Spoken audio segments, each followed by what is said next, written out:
I've got Dani here with us from the Jetter's Edge today. Hey Dani, how you going? Yeah, good. Thank you. Okay, so we're going to talk about the budget camera and some things to look out for if you've bought one, just so that you don't break it really easy.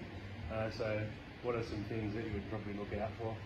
Well, rule number one, as a lot of you have heard already, is everything on the inside of this box is not waterproof. So if you want to take it out in the rain, make sure you have an umbrella over the top, or may as well build a tent around it, because on the inside of the box it is not waterproof. So the only thing that should be getting wet is your push cable and also your camera head as well. So What else? rule number two as well is another thing you need to keep an eye on, is make sure before you finish for the day, shut the sun visor down before shutting the box, because I've seen it a lot happen.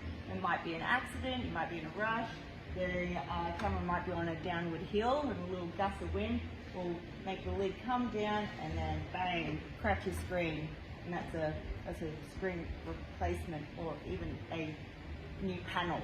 So that's rule number two.